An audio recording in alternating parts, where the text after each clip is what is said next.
Okay. I guess my senior age is catching up to me. I was supposed to come on maybe at 2 p.m. or then I decided 2:15 p.m. Then I clicked the wrong button. So now I'm back here and it's 2:06 p.m. Woo, tell you, being a podcaster is it's getting funnier for me.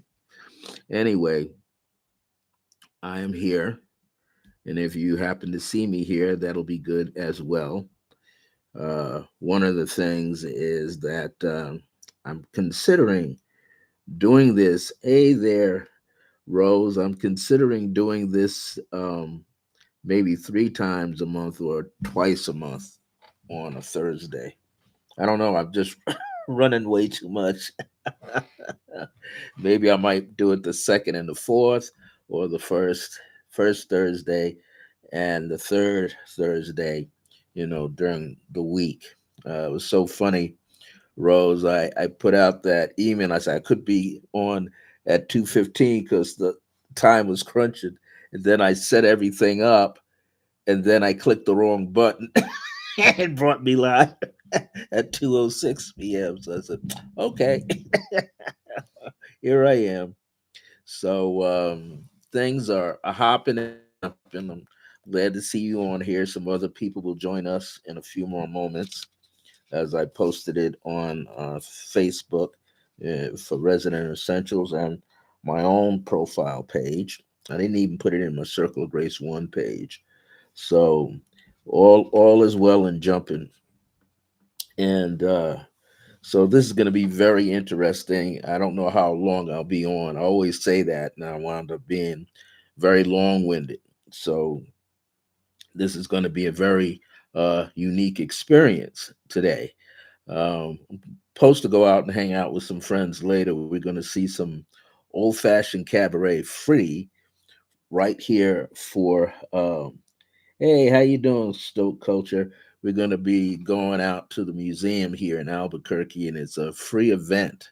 We like free stuff, and it's going to be like cabaret music out of the 30s, 20s, 30s, and the 40s. So the musicians will be dressed like that, like back in the day.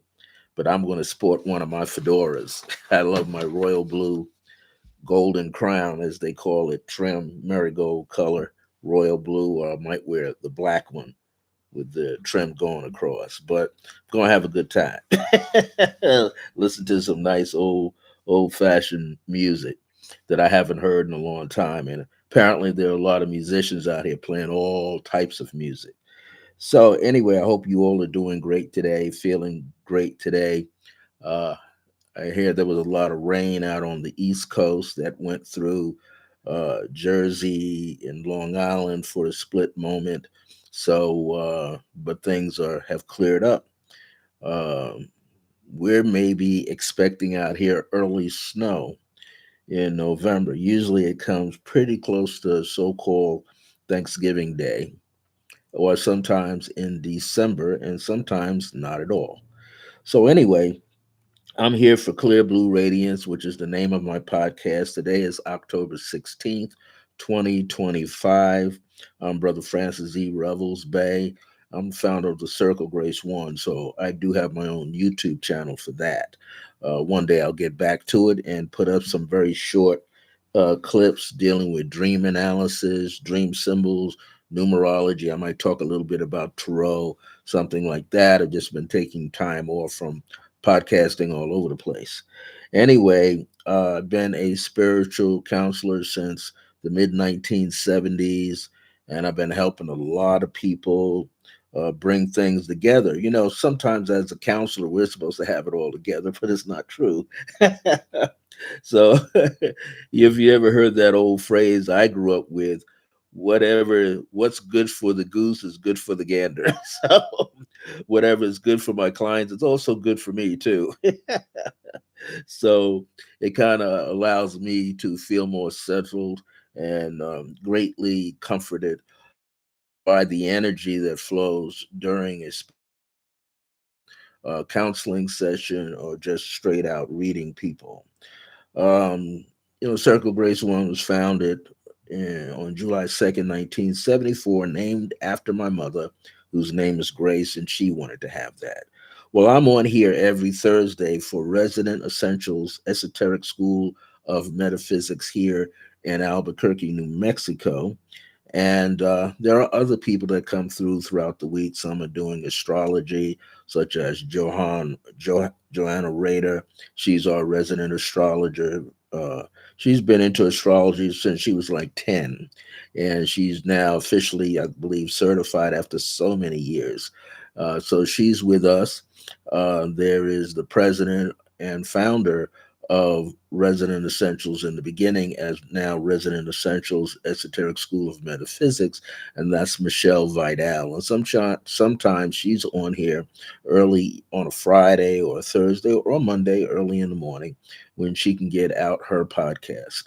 I try to do mine by 1 p.m. Mountain Time, but it didn't it didn't happen today because we had a psychic fair Sunday and I had to transcribe an audio recording that I had to do for a client that came before me because they didn't have the app on their phone.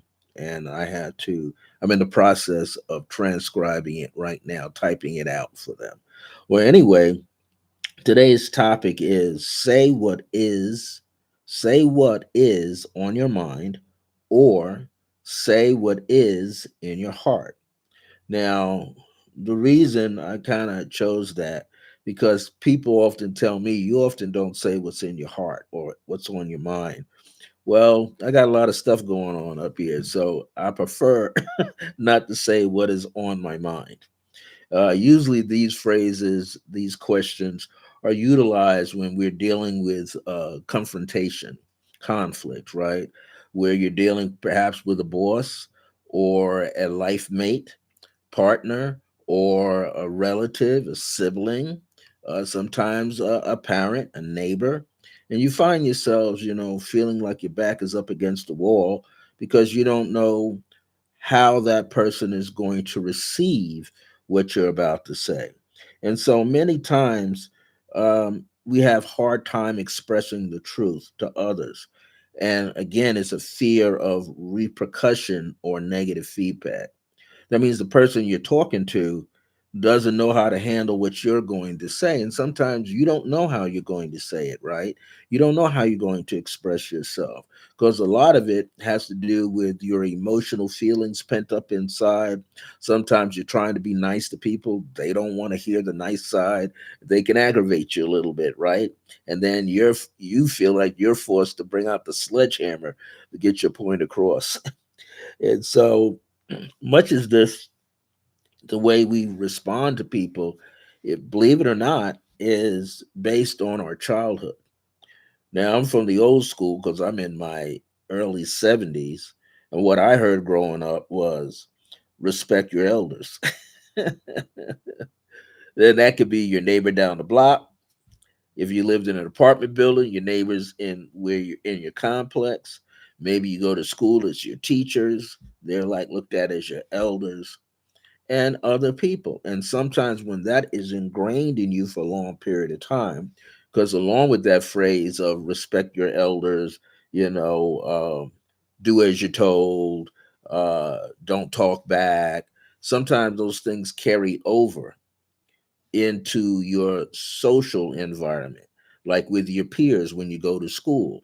All right. You may not have been the child that was outspoken, and therefore you might have been picked on by bullies. I was one of them. And then I got tired of being chased home from school, my little chubby self, trying to outrun the bullies who belonged to street gangs and all that, trying to figure out which is the quickest way to leave the grade school schoolyard so I can get out. And they would say, "Meet me outside on the playground." I met nobody outside on the playground. I was out that side door down there by the kindergartens. I was out that side door, and that was the shortcut past where the bullies lived in a certain garden apartment area. And I would boogie, boogie, boogie, and I would get home a lot faster that way than going out the front. And so I had to figure out a path. And my late mother told me she didn't want me to be involved in fighting. And My father said, you got to learn how to protect yourself. Put him in some boxing classes. While I was whining in boxing, I didn't like to get hit. Put me in jujitsu class. I didn't like to get choked out. I was too young. I didn't understand all this stuff, but I did have a temper, and that temper would rile up at certain times. So, anyway, these things carry over in our lives numerous times. We find ourselves battling from when we were a child because we were taught respect this person, don't talk back to elders. And sometimes a lot of that got confused with older children, like your siblings, right? And people outside of your family, older than yourself, again, like your peers. And I remember one time, instead of being chased home every day for a long time, my mother says, you got to use this, you got to figure it out.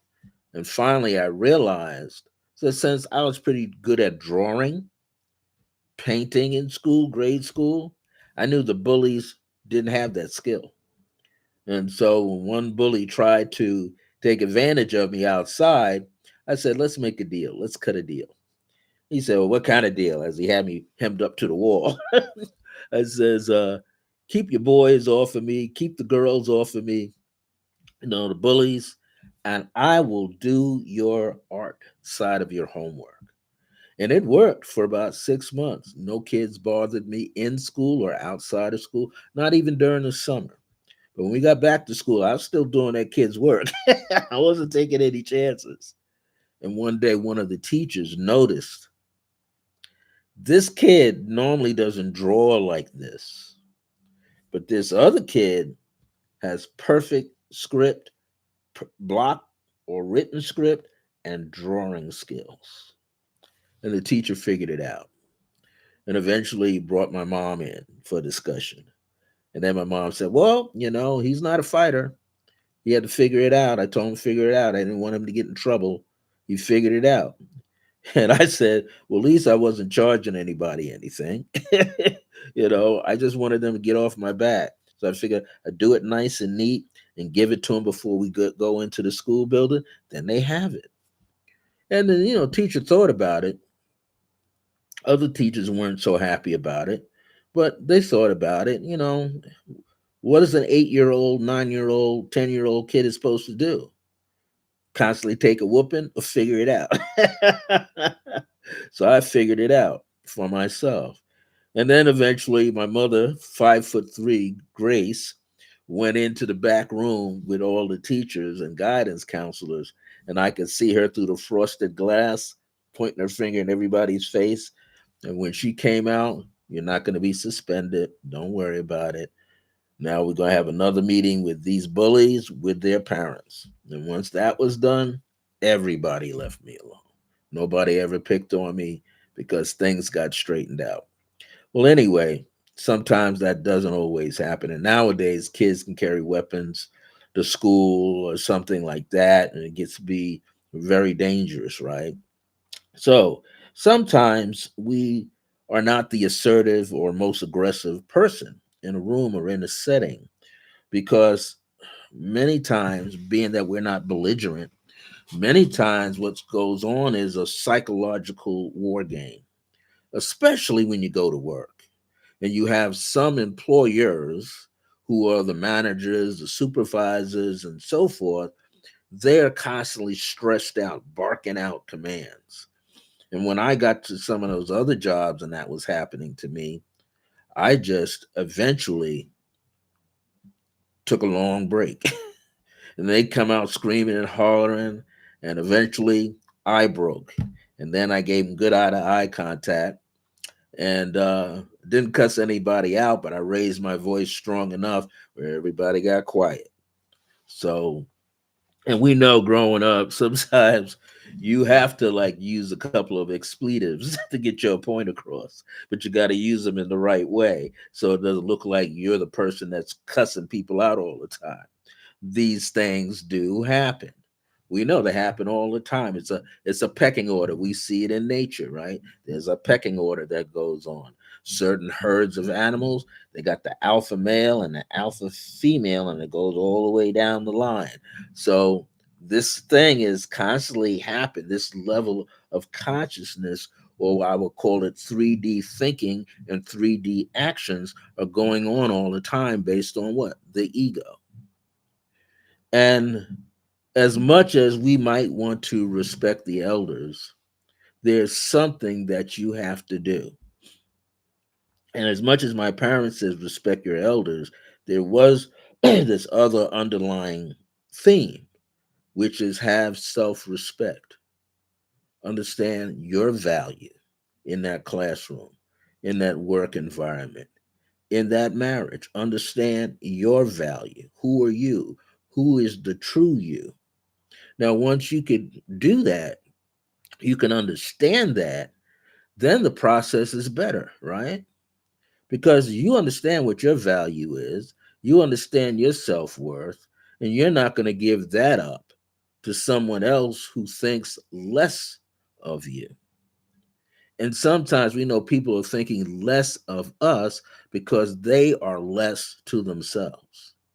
I realized the bullies that bullied me in grade school and high school, those boys, those girls, when they went home, they were being bullied around at home. Maybe they were the only child, that was the worst setting, or they were the oldest child. Someone in that household was bullying that boy or girl around. I remember going to drop off something that a kid left at school, and when I got, my mother drove me to the house. She said, I could take it. I said, no, I got it. I took it. I went up to the doorstep. I could hear all this yelling and screaming. And what it was, the young man, he lived in the attic. His bedroom was in the attic. And I remember turning around, my mother waving me back. And when she waved me back to the car and I got in the car, I left his book or wherever it was on the slot for the mailbox. I left it there. And then I jumped in the car and I said, what? And she said, we got to go. And I remember turning around and I could see him being struck by his own father, bullying him around. His father was an alcoholic, bullying him around. So this is what he dealt with. And then he took it out on everybody else at school. His father thought he was teaching him how to box. No, his father was physically and mentally and emotionally abusing him. And he took that out on everybody else. Why? Because he was angry. And the closer it got to the end of the day, the stronger the bullying became. We never know what kind of household the bully is coming from. But often the bully is coming from a place of sadness, of anger, just real bad pent up emotions. The bully was dealing with a lot, but not knowing how to transfer that energy, didn't have anybody to mentor him or her out of that situation, to counsel them. So that energy is passed on from the adult to the children, to the children's siblings, to one's friends, so on and so forth. This is how it was going. This is what people had to learn how to deal with in their entire lives. And many of those bullies that I dealt with, as they got older and we got into high school and, we all graduated, they didn't go off to college. Many of them went into regular jobs or no jobs. And it got worse. That's where drugs hit them, sexual addiction hit them, everything else.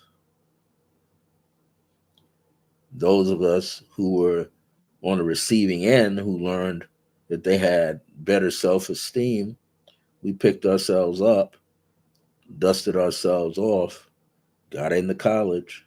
And for me, I got away from college, even though I ran into bullies in college, professors and students.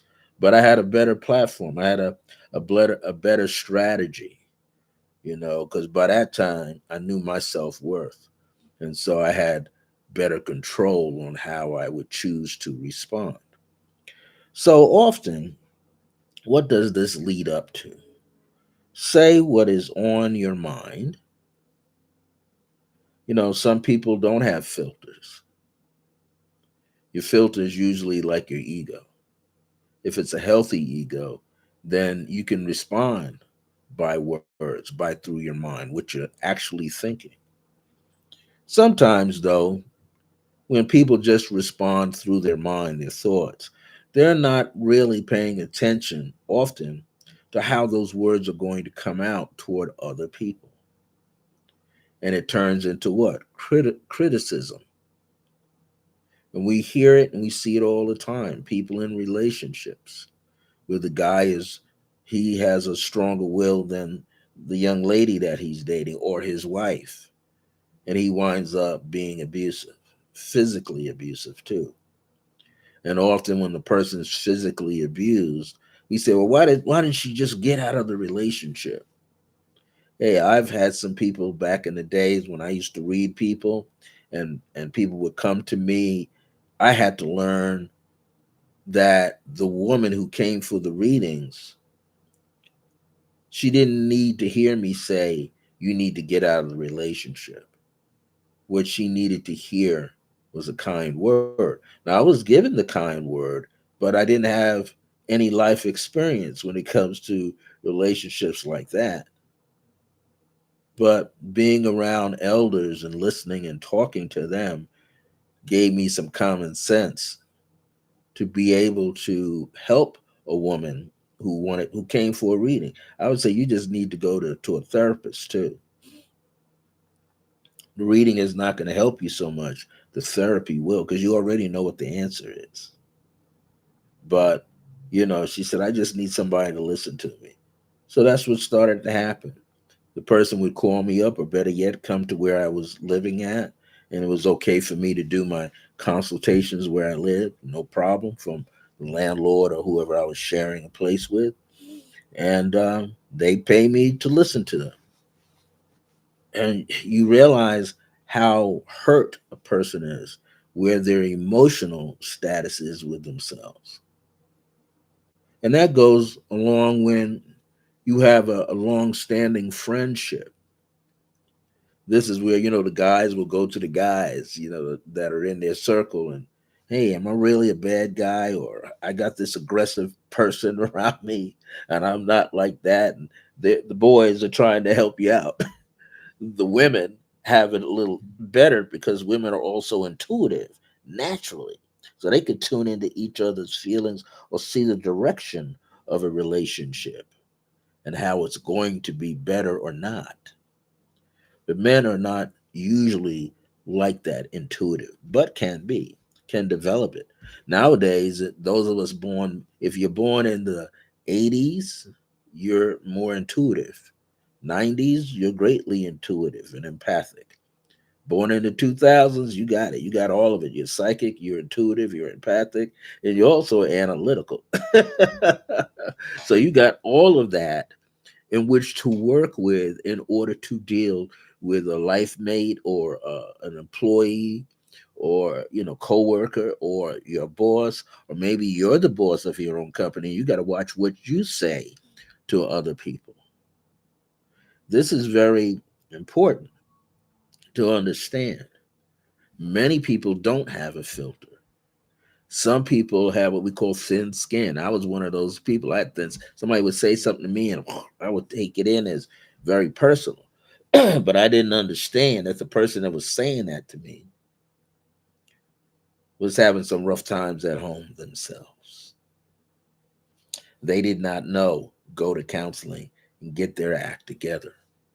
So I was one of those targets at work. But once I got my psychic intuitive self together, then I could kind of turn the tables. Sometimes I had to not say something that was demeaning, but say something more direct. The reason why you're saying that to me is because the other day in your house, you're dealing with some children who are unruly, or you got a son or daughter who has an addiction issue and you don't know how to handle it. So now you're angry and now you're bringing it out on your wife, the mother of your children, and then you're coming into work and bringing it out on us because I could see it. I could feel it. I could look at their body language, the way they would walk into the building. Now, if you got some of that where you can read a person's body language, then you have a little extra arsenal to work with. But the whole idea is you don't always want to say what's on your mind because you don't know how the person might receive it. A perfect example, many of us deal with people who might have issues, who have gotten to the point where the person is in that frame of mind where they want to harm themselves, not harm somebody else. They want to drive somewhere, jump off the side of a bridge, slit their wrist, cut themselves on the neck, and try to bleed to death. Take a pistol and blow their brains out. But we don't know the level, the intensity of what that person is going through. We don't know that that person is thinking about suicide over and over and over. I remember it was on Long Island where I grew up at. Um, there was a student at one of the local colleges or state colleges, state universities, was rooming with I think one or two other people. It was a guy, and this guy thought those guys were his friends, but they weren't. They were really like, I would say, like the mental bully. They were looking for things to blab about to other people. And what eventually happened was they somehow took their computer and covered the screen just enough so only the light of the camera is on them. And this young man was pouring his heart out to his friends. And one of the friends not only was doing that, but the friend was what? The friend was taking their cell phone and linking it to the computer and broadcasting this thing across campus because everybody made fun of this guy, not knowing this guy was going through an issue, a serious emotional and mental issue. The guy poured his heart out to his friends, and it might, I'm not sure if it was a sexual thing he was going through, but his friends were quite cruel because they found a way to broadcast that on the social media platform for the students. And whether they were on campus or at a bar, everybody was witnessing this live thing. And when this everybody that was in the room with the fellow left, the guy who poured his heart out to his buddies, his so-called friends, realized it was too late. Whatever he personally shared with them, everybody on campus now knew. And what did you think that young man did? That young man committed suicide. And it didn't occur to his so called friends that he was at that stage, that level already. Whatever his burdens were that was weighing him down, he was already considering to take his own life.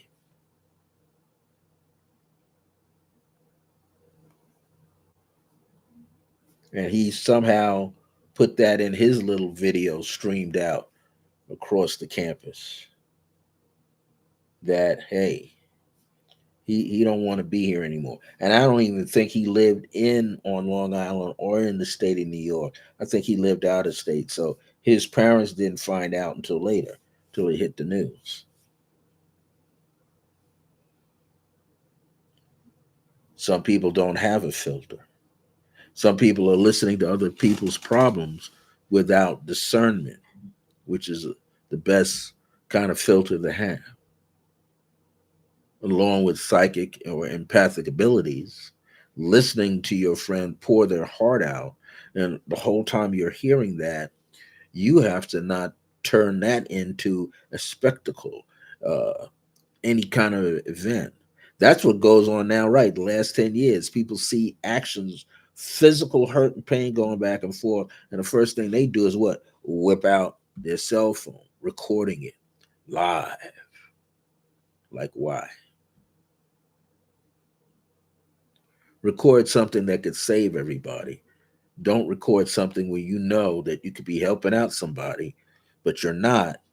So you're recording it to put it on social media. That ain't helping the person. That doesn't help anybody. That just proves that you're a dastardly kind of person. So we see that happening, right? And we notice all of this criticism is going on. And so people have to think, I be saying? What am I thinking? Should I put that out there to an audience of people? Should I put that out there to my life mate? Should I put that out there to my neighbor, my landlord, my boss? We really have to think about it. And sometimes we have to go back in our own mind to see if we're one of those overly assertive, overly aggressive personalities. Have we been hurting people with our own words? Or are we striving to be kind? You know, sometimes when you hear people argue, and I'm out here in the Southwest, I think of the old frontier. Somebody's going to be the fast draw with their gun or guns. In this case, fast draw with their words, defending themselves or attacking someone else. Usually, someone will say something that's painful, attack that's painful, hoping that the recipient takes it in a bad way.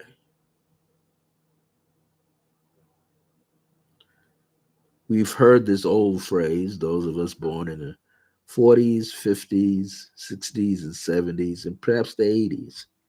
What goes around comes around. Basically, a person's mean spirited behavior, mean and angry words, those kind of words will come back to them and will eventually bite them. They're telling the universe a negative prayer that as much as I'm hurting this person in front of me with bad words, bad behavior, I'm also asking to receive the same. See, receive the same kind of experience.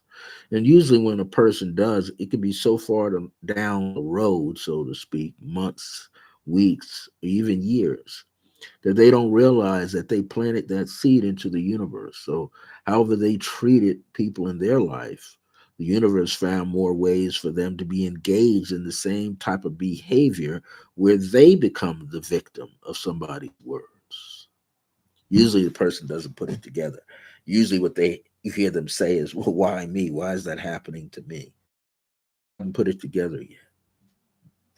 Now, here's the other side. Say what is in your heart. Or some people say, I got to say something.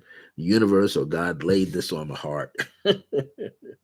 No, not just laid it on. You've been thinking and you thought of all the negative ways in which you could respond or say something, but you knew that there's a better way. So saying something through your heart. In most cases, what might appear that you want truth, but you've got to come to the realization if you are truly coming or speaking from your heart, coming from your heart or speaking from your heart, then you must do it with a tendency of compassion. Do you have a tendency to be kind in your response, compassionate in your response, almost motherly in your response, or like a protective personality in your response? Are you taking the time out to consider how another person feels about you or sees you? There's certain parts of the country people say, well, do you feel me when they speak in the street? Do you feel me? Do you feel what I'm saying?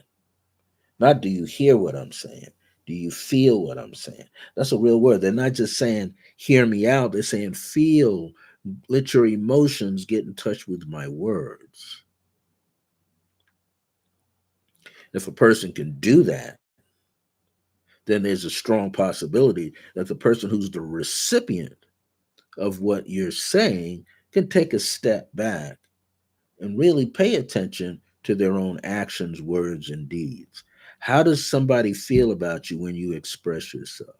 We all have experience receiving a lot of criticism. And then when you express yourself, the other person who gave you the criticism doesn't want to receive any criticism. Many of us have experienced that. You're just trying to come to some kind of conclusion, get some kind of closure, and the other person's not allowing you to get that closure. Well, in other words, there are many times when you can express yourself with firmness yet kindness. And that's not always easy to do. And for the most part, the other person who's being aggressive with you with words, they're not often paying attention how you're going to respond. We've all been around people that say, "Well, I never see this guy with no females around him." I used to get that all the time. Is Brother Francis gay? I don't never see no women around him. Why do they have to see women around? Why? So they can feel better, so they can come and try to steal a potential companion or partner. I didn't care because any woman that was around me, she basically understood who I was. We may not have been even looking for a relationship, but the guys, this is when I grew up back east, the guys, Long Island, New York City, college days. I don't ever see you, rapping to nobody. Why do I have to rap to somebody? Why can't I just be myself? Doesn't mean I'm effeminate. I just choose wisely. I choose place, time, and person. Or I should say it this way: person, time, and place. And usually it doesn't involve the guys. We have to live ourselves. We have to relieve ourselves in such a way so that we're not burdened by other people's track records, other people's personalities, other people's expressions. So as I grew up, I didn't need a crowd of people. Sometimes out here, I met people saying, "Well, don't you want to hang out and do this?" And I saw the places they wanted to hang out in. And I was going like, those places are quote unquote dives, hole in the walls. That's where I need not be. I'm not going to go to a bad place that might be serving some good drinks, or I'll have a soda, or I'll have juice, or I'll have some what's that, Perrier. I'm not going to sit in there where I sense that something very negative is about to go down. I'm not going to do that. Why? Because I have self worth. I have higher self esteem. I'm not going to do anything that's going to harm myself, let alone help harm somebody else. So often, if you're saying something from your heart, you are probably more than likely the person who's mindful of your recipient. You are mindful of your environment. And naturally, without you thinking, you're able to deflect, which, like parry or block, their energy, especially if it's negative. You could parry that, you could deflect it while expressing whatever is in your heart, whatever you are feeling that you're supposed to say. Sometimes with a person uh, is verbally upset with you. I've had people over the years, I've learned a technique. They're upset with me. I'm like the matador, the bullfighter, the matador, and they're the bull. I've learned how to remain as calm as possible. Sometimes actually shift my body a little bit. Maybe shift more so that I'm in a seated position. My left foot is ahead of my right foot. My right foot is on the ball of the right foot. And I've turned my body slightly away from being squared shoulder, but turned to an angle. Now, what does that do? That sends a signal to myself internally to deflect, Maybe put a wall of energy up between myself and the other person. And that other person might think, well, I'm leaning back or pulling aside. They might think I'm absorbing their negative words, the energy from the negative words, absorbing the thoughts, the pictures in their mind. I'm not. By just turning, I'm kind of deflecting naturally. I'm telling my subconscious mind, we're not listening to a word of what that person is saying. Therefore, the energy is just going past us or through us and out the other end, coming in the front door and going out the back door. It is a way of not letting people overrule you in a conversation, but it brings you what? Peace of mind. Because when you turn your body slightly, physically from somebody, that doesn't say you're in attack mode. What it says in a very subtle way is that you understand. And I would often say to people, yeah, I understand what you're saying. They said, no, you don't. I said, no, I really do understand what you're saying. Well, what does that word, those phrases mean? What it really means is that you're talking soul to soul.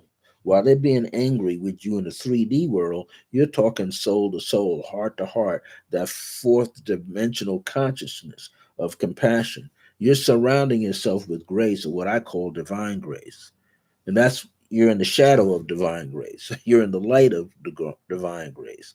So that person's talking all that stuff, and you're just being as quiet as possible.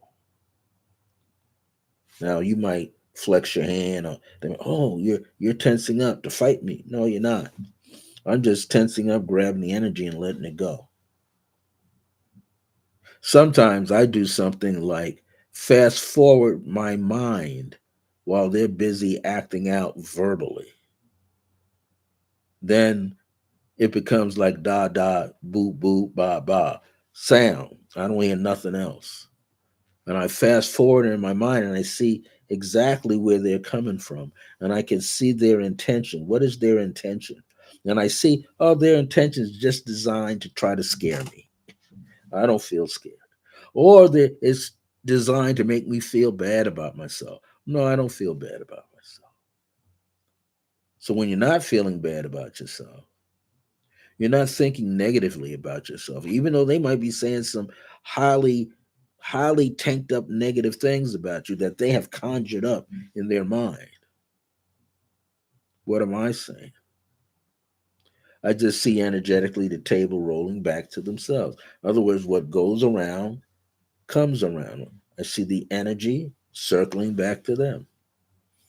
And usually, if I haven't been knocked over, if I didn't have to duck, usually the person is frustrated, not with me, but they won't say that. They're frustrated with themselves, and they won't say that either because they realize they're not getting through, they're not winning the verbal dispute. And that's when people get real loud. Or rather, get loud with them, I get real quiet, give them 180 degrees opposite. And I found that when I could do that successfully, which means I'm not upset by anything that they're saying. Because if I keep saying every now and then, I understand. Subconsciously, there's a subliminal message. And when they go their separate way and I go my own, usually it hurts them. But I'm not hurting them, they're hurting themselves. That's like envisioning them pulling on a rubber band, a big thick rubber band, and they're trying to shoot the spitball at me. And the spitball doesn't get off the rubber band when they let it go. It comes back and hits them. All that negative Sha energy, SHA, negative chi hits them. Doesn't hit me. I don't absorb it. I let it hit the shield and ground all those words into the ground with the spirit neutralizes. I see myself in a tourmaline light. I see myself in a selenite light. So when it comes in, It's being discharged automatically from the thought to the details of the thought to the emotions to the verbiage to the physical by the time it gets in the physical body where they may want to like move in my direction, there's nothing for them to move for because I'm not there. Emotionally, I'm open, but emotionally, I'm empty. There's nothing here to attach themselves to. Why? Because I'm busy fast forwarding and I see them halting. And usually within that exchange, there's a halt on their side, a frustrated moment where they just get up and leave. Because when you can get into that point, that's where your ancestors ride. Your ancestors pop in. They said, "We got you, boo. Your late mom, your late dad, if you had a good relationship, or aunt or uncle or grandparent or ancestral deities you got a good relationship to, dragons, Pegasus, unicorns, you name it. Flying insects on your side, everything lines up and say, halt. This person does not deserve that language. Neither do they deserve those intentions. Neither do they deserve those words. Neither do they deserve those images you have in your mind. The tent is closed. The encampment that the person wanted to burn you and sizzle you with negativity ain't working out. Why? It's raining on them because you're coming from a place of compassion and unconditional love. And what you begin to realize is grace, as divine grace, is on your side. You're holding your stance in the light of divine grace that surrounds you. And they go, I can't talk to you anymore. You're just stubborn. But what you hear is them saying, I am stubborn. They're talking to themselves. Because by that time, your energy flow is so fluid, it's like a river of mirrors, and all they see is a reflection of themselves. They're talking about themselves. They're not talking about you. Now, beyond that point, you have to choose wisely. We all do. So that means if we see red flags from the beginning, getting out of a car, red flags automatically at the ankles, at the shoulders, at the elbows, at the waist. You see red flags automatically. That tells you you've been through this kind of stuff before. Do not take it on. Do not become a friend.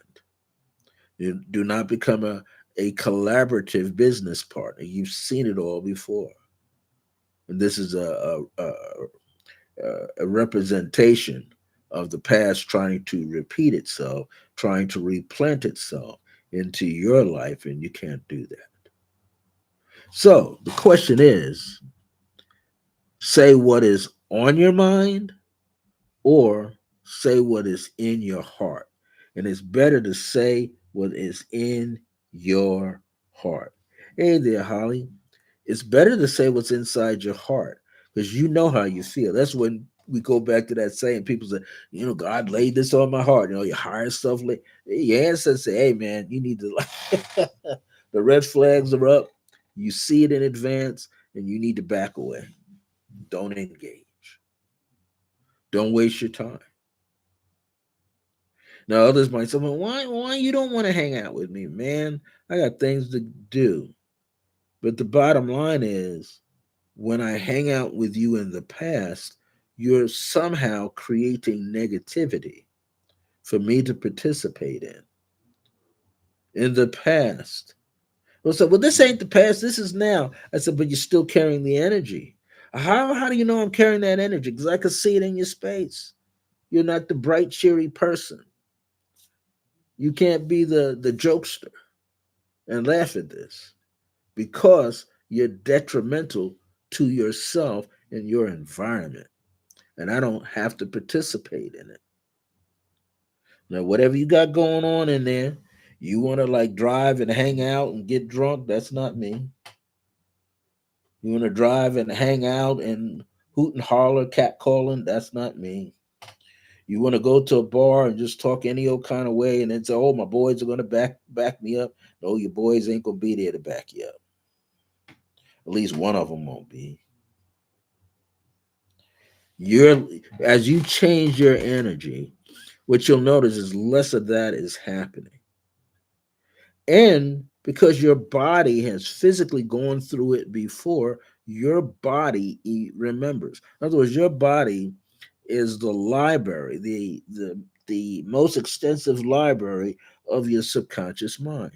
Your subconscious mind is going to give you more of what you're feeling, and so eventually you're going to go through the body and release. Or as that energy comes towards you, you're going to shift your weight a little bit so it goes past you, so it falls down in front of you, but not onto you. Even when you turn your back, it doesn't come around you to cloak you. You got your own cloak, unconditional love, divine grace. You love yourself. In fact, you get to the point where you love the enemy a little bit too. The person who's attacking you because you feel sorry for them, but you're not crazy. Even back in the day, beloved Akhenaten, people see him as Jesus. He'd say, "Hey, that's not my show.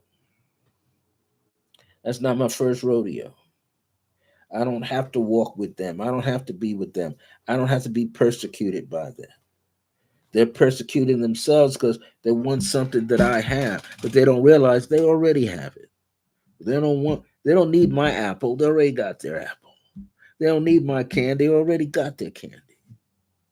They don't need my bread that I eat or my bread in the bank. They already got their bread. Unless they're asking for a loan and can pay it back. So we got to come to this point that we have to figure out, are we going to speak our mind today or are we going to speak from our heart? See, if we speak from our mind, we're going to get hung up in the ego. But if we speak from our heart, you can't get hung up. Because when you speak from your heart, all is well with you and those that are around you and those that love you. Well, come back and listen to this again, my friends. It's time for me to get out of here and get ready. Cabaret time is coming. Get to hear some free cabaret music from the 20s and the 30s and wear one of my special fedoras. Anyway, I'm so glad that many of you could join me today. And again, replay this. See if it makes sense to you. If it doesn't, tell me. Leave a comment. That don't make any sense, bro. Brother Francis, I don't know what you're talking about. So, have a great rest of your day and excellent weekend ahead of you. May you always be blessed. May you always be surrounded by the grace above, beneath, and in you. Know that my grace is your grace. Until next time, remember that divine grace is a blessing, always a blessing. Remember that divine grace is a blessing as we are alive and well in the age of remembrance. This is our time to remember the greater source, the most infinite part of ourselves, that we are connected to divine source all the time. We can communicate with ancestral deities. You can communicate with ancestors. You can communicate with spirit guides, who is ever in your path and around you, that walks with you, and you're totally unaware that they're walking with you. Sometimes you're praying to them to walk with you. So start to recognize the patterns of their energies and how they come to you and around you and through you, so that you don't have to speak from your mind. They speak with you through your heart center. That's where you truly live. The heart center is the sun within your body, the sun in your life. Serious. Let's be serious. Take care, everybody. Glad you could join me today. And I hopefully will be here on time next Thursday. Got to be on time, right?